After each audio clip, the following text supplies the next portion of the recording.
Good afternoon, everyone. My name is Trey Richburg, and today I would like to tell you all what my model of communication would look like. Now, there are already multiple models of communication out there. There's the transmission model, the interactive model, and the transactional model. Now, all three of these models have valuable aspects to them.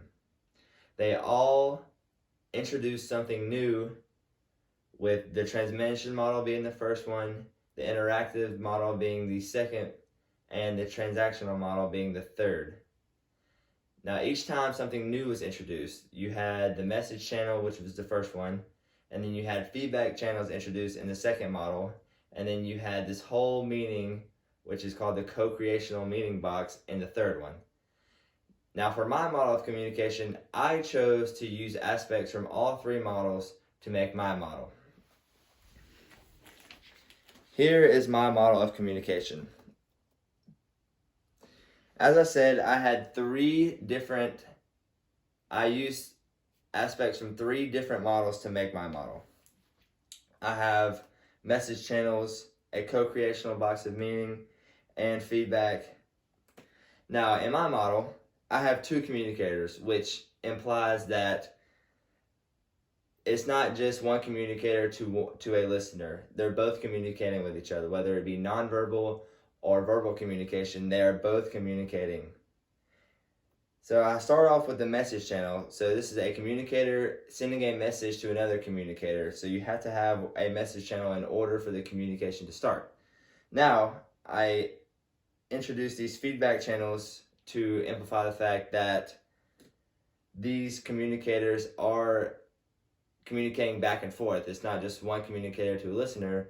They're sending messages to each other, and in order for them to do that, they have to have feedback channels. Now, I put these noise boxes around the communicators.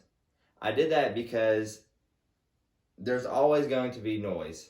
You know, noise can be a plethora of things. It can be a baby crying in an audience. It can be actual noise, but it can also mean like your mind wandering. Your mind can wander during a speech. Your mind can wander while listening. So I put these noise boxes here so to amplify the fact that a communicator will not be able to get around the fact of noise in communication. So I put the bubbles around the communicators to amplify that fact.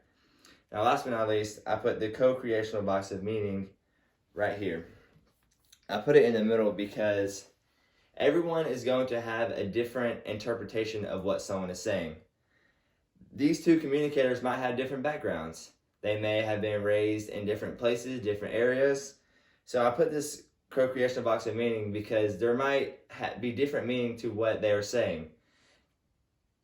When this communicator is saying something, it might mean different than what this communicator is saying, and other people in the audience might interpret it differently depending on a plethora of different things, like where you're raised, where you're born, what country you live in. Everything has a different meaning to a different person. So that's why I put this co-creational box of meaning here to amplify the fact.